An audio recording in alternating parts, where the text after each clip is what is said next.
Mesdames, Messieurs, amis internautes, bonjour, bienvenue à Diplomatie, votre émission qui vous plonge au cœur des relations bilatérales qu'entretient la Côte d'Ivoire et différents pays.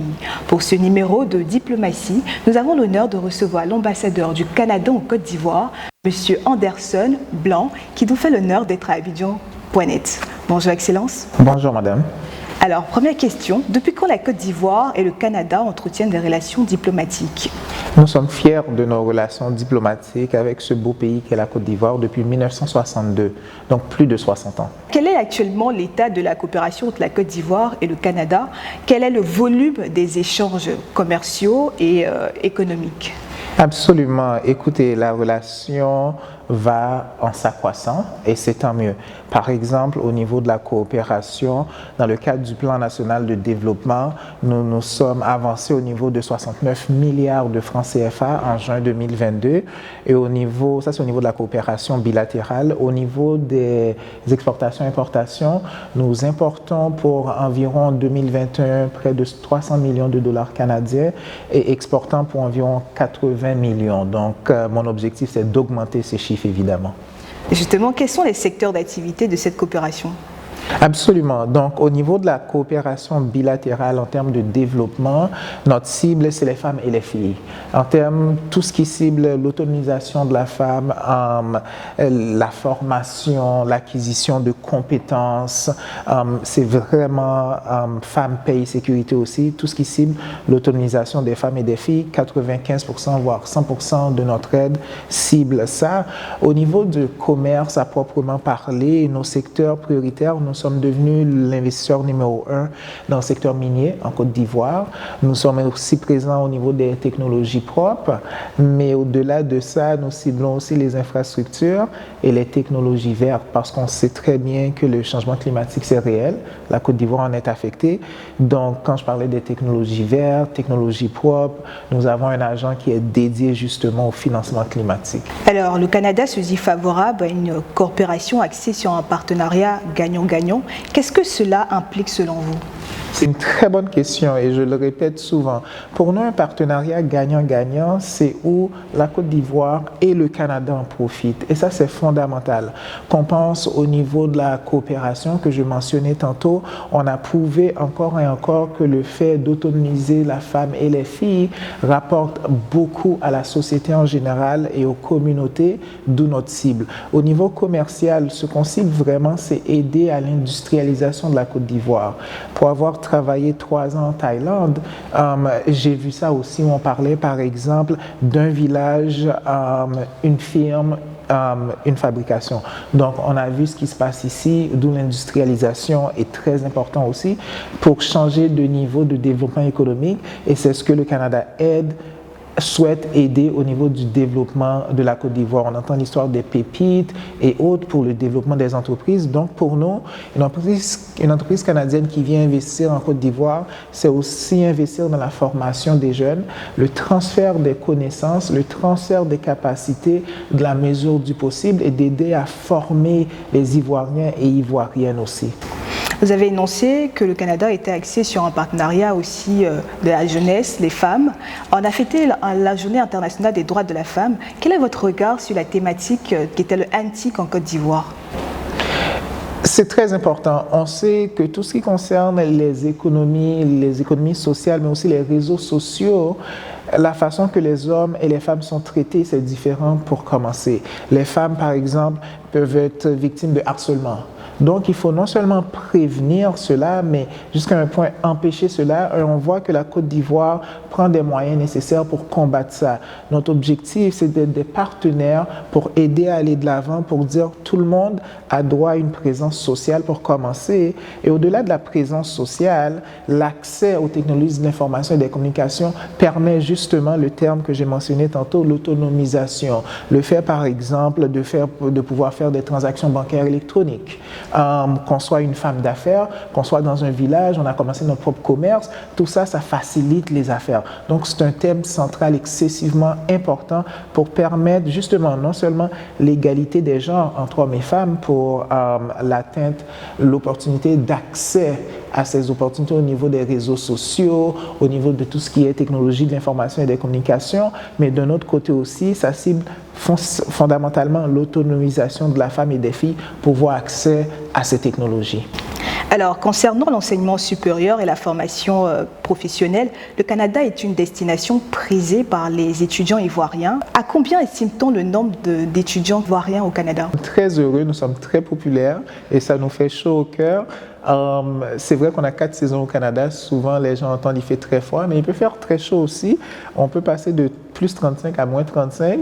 On est très populaire. On a doublé, pour répondre directement à votre question, on a doublé le nombre de permis d'études octroyés. Donc, le nombre d'étudiants ivoiriens qui vont étudier au Canada, on est passé d'environ 1200 aux environs des 3000. On parle... Et ce qui nous interpelle le plus, c'est les opportunités. On retourne à cette relation gagnant-gagnante. C'est les opportunités qu'on offre aux étudiants ivoiriens une fois au Canada. Une fois au Canada, un étudiant ivoirien peut travailler hors campus, sur les campus. Aussi, on a augmenté ces opportunités. Et en plus, un étudiant, une étudiante ivoirienne ayant terminé leurs études au Canada peut rester jusqu'à 3 ans pour travailler au Canada. Il n'y a pas beaucoup de pays qui offrent ça, donc ça nous rend très compétitifs.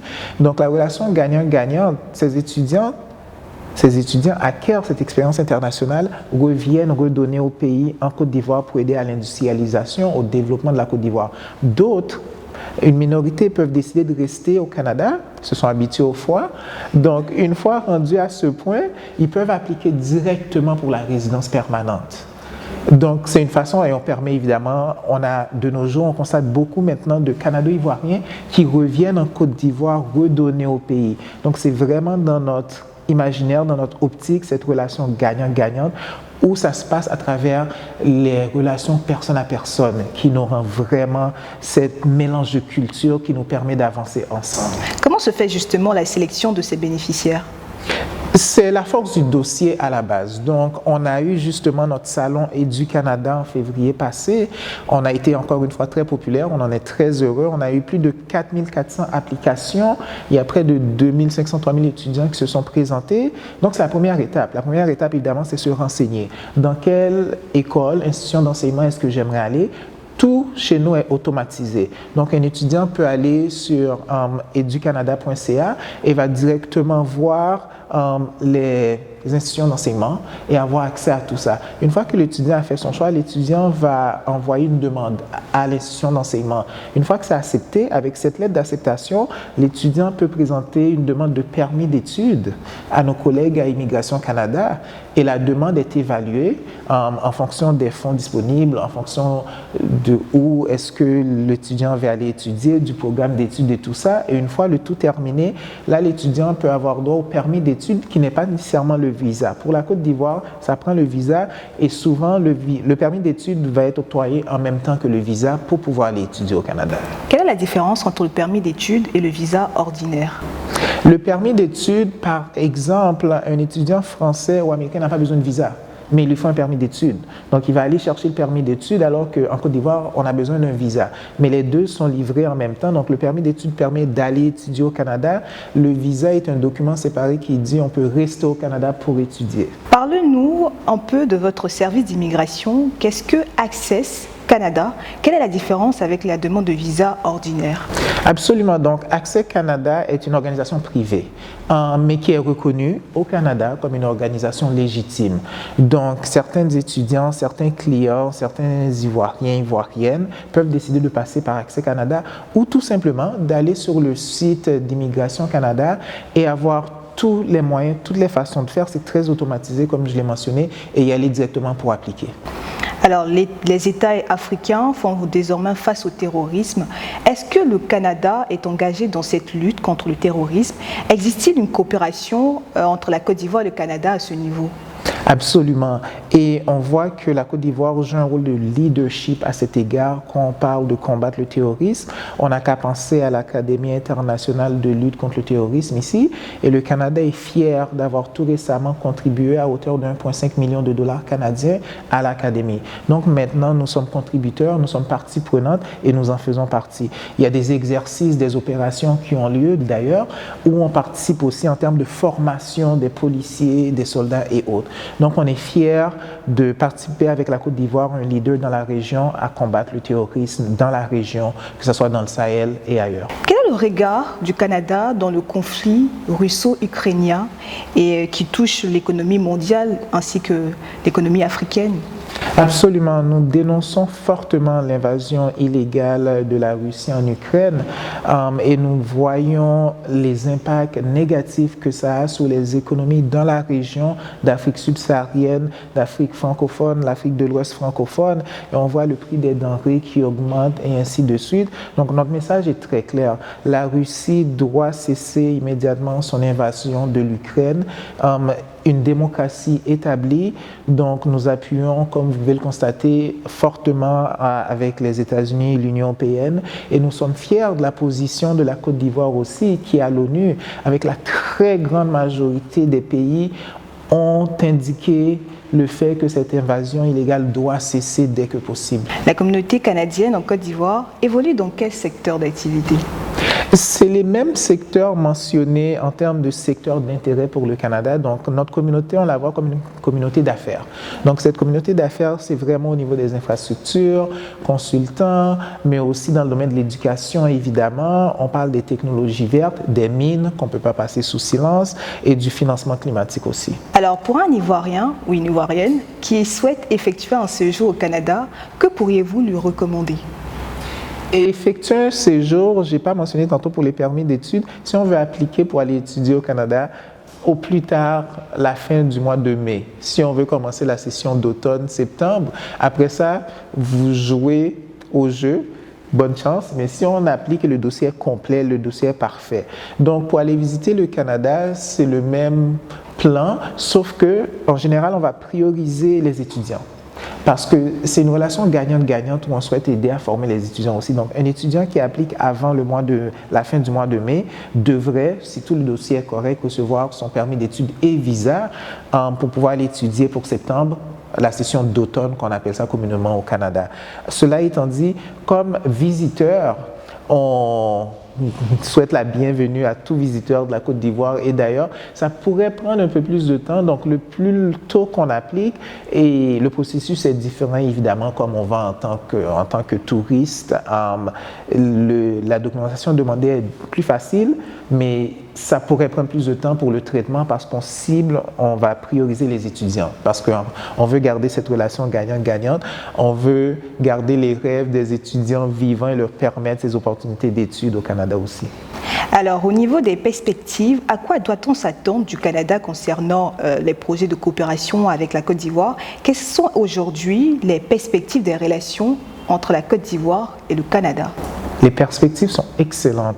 On sait que 2023, c'est l'année de la jeunesse et nous, on est en total accord avec ça. Évidemment, on va cibler jeunesse, jeunes filles parce que nos priorités, c'est la femme et la fille, nos investissements. Cela étant dit, quand on parlait d'insécurité, de terrorisme, tantôt, on voit ce qui arrive dans le Nord, on voit la migration en Côte d'Ivoire. Donc, on est partenaire à cet égard pour dire, en termes de perspective, on va toujours continuer à cibler l'autonomisation de la femme et des filles, en premier lieu, toujours. On va cibler le renforcement de la relation commerciale entre le Canada et la Côte d'Ivoire, une relation qui se doit d'être gagnant-gagnant de tous les côtés. Par exemple, si on a un partenaire canadien qui vient, cherche un partenaire ivoirien, ce sont des employés ivoiriens qu'il faut aller chercher en même temps.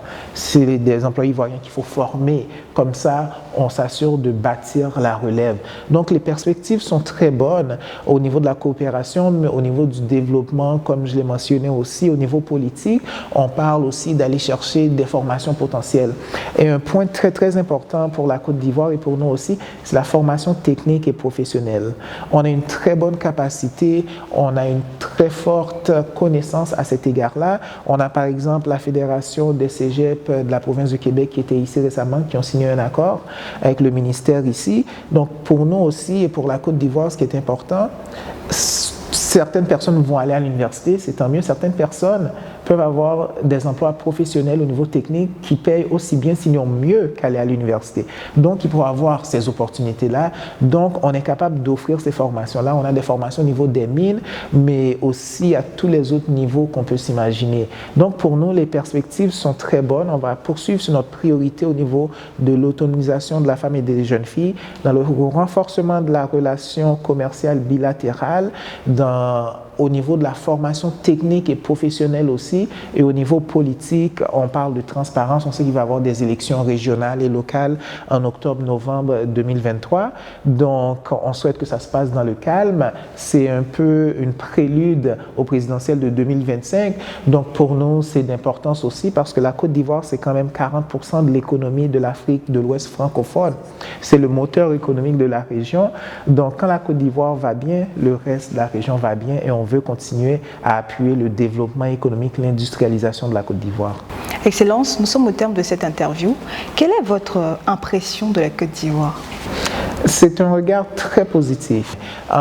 Pour nous, on va continuer en termes d'autonomisation de la femme et des filles comme priorité, en termes de perspective, mais on sait aussi que c'est l'année de la jeunesse, on veut appuyer ça aussi. On va renforcer la relation commerciale entre nos deux pays, on va cibler la formation technique et professionnelle et on veut travailler main dans la Côte d'Ivoire. On parle aussi évidemment des élections qui s'en viennent en octobre-novembre 2023, les élections locales et régionales. Donc pour nous, c'est un prélude aux élections présidentielles et on souhaite toute la transparence possible, que ça se passe dans l'ordre, dans la réconciliation, dans le calme.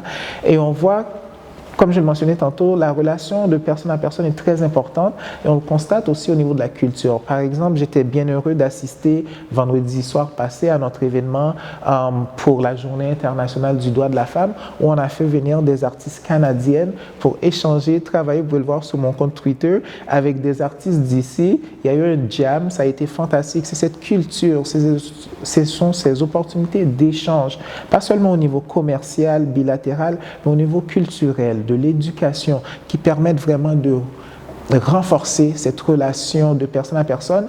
Et le peuple ivoirien est un peuple accueillant, que ce soit des migrants d'autres pays frères et autres. C'est un peuple ouvert, c'est un peuple qui dit oui à la réconciliation et ce sont des valeurs communes au Canada. Nous sommes des peuples ouverts, nous croyons à la transparence, nous croyons à l'entraide et nous croyons à une relation gagnant-gagnante où, quand la Côte d'Ivoire avance, c'est le Canada, c'est le monde entier qui avance et on veut continuer à appuyer cela. Amis internautes, merci de nous avoir suivis. C'était Diplomatie avec l'ambassadeur du Canada en Côte d'Ivoire, M. Anderson Blanc, qui nous a fait l'honneur d'être à Abidjan.net. Un plaisir, merci. Merci à vous.